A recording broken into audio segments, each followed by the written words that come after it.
There was once a student named Philip. Philip's fourth grade teacher, Mr. Donaldson, recommended that Philip be tested for the gifted program. At that time, the program was called MGM. The initials stood for Mentally Gifted Minors. One day, Philip went to the office to see a lady he had never seen before. She spoke in a strong southern accent and wore lots of perfume. Philip knew why he was there. She was going to give him a test to see if he was gifted. Of course, Philip already knew he was gifted. His mom had always told him he was. His teachers had told him too. The lady asked Philip a lot of questions, and Philip answered them. 2 weeks later, Philip's mom received a letter from the school. It said that Philip could not be in the gifted program, and Philip cried. The next year, Philip's fifth grade teacher, Mrs. Pitcher, recommended that Philip be tested for the gifted program again. So Philip went to see the testing lady a second time. She still had a strong accent and wore lots of perfume. Again, she asked a lot of questions, and Philip answered them. 2 weeks later, Philip's mom received a letter from the school. It said that Philip was gifted now. He did not understand how he could not be gifted 1 year and then be gifted the next. It must be, he thought, because he learned his timetables faster. So Philip left his fifth grade class twice a week after lunch with a few other students and went to the gifted class. Once they rode in a bus to the theater and saw a play by George Bernard Shaw. Once they visited the Space Museum. Once they made wrapping paper. Philip did not understand why his friends could not go with him to the play, or to the Space Museum, or make wrapping paper. He knew that they would also like to meet the astronaut.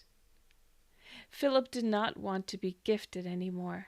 Back in his own homeroom, his friends were making cars out of shoeboxes. He wanted to make a car too. He asked his mom if he could stop going to the gifted class and make a car out of a shoebox. She said yes. Why do we have gifted education? Why is there such a strong lobby for gifted education? I will tell you why. It feeds egos. People can say, my child is in the gifted program. Now, please don't get me wrong. I'm all for challenging students. I'm all for meeting the individual needs of the children. I'm all for enrichment, as long as every child is being enriched. Let me tell you how some of these gifted programs work. In some districts, children who are identified as gifted get pulled out of their regular classrooms once, maybe twice a month for enrichment.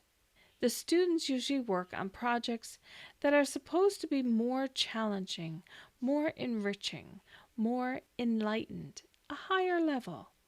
Well, I've seen what they bring back. That's a very nice plant holder.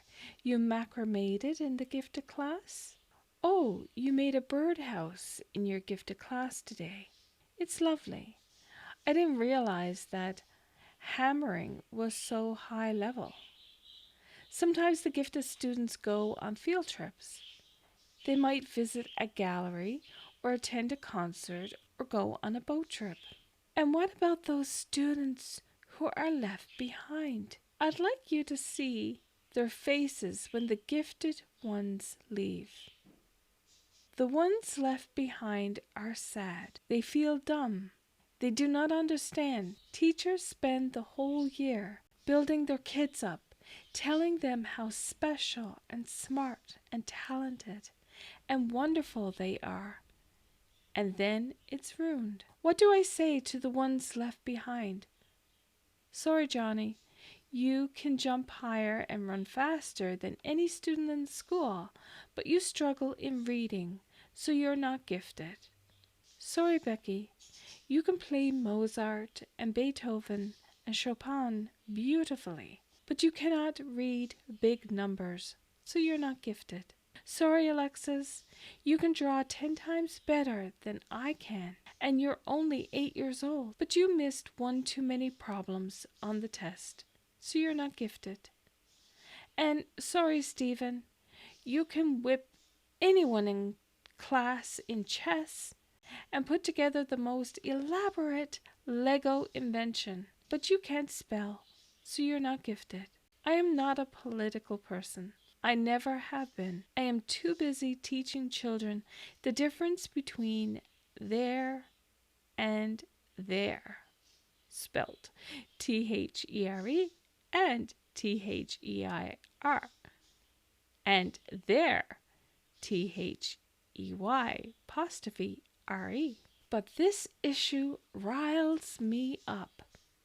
You can overload my classroom. You can go 3 years without giving me a raise. You can ration my paper to 2 batches a month. You can make me teach my own art and PE, physical education, and music because of budget cuts. You can take away the school nurse and the counselor and the librarian and my hot lunch. You can make me buy my own pencils and stickers and rewards and soccer balls.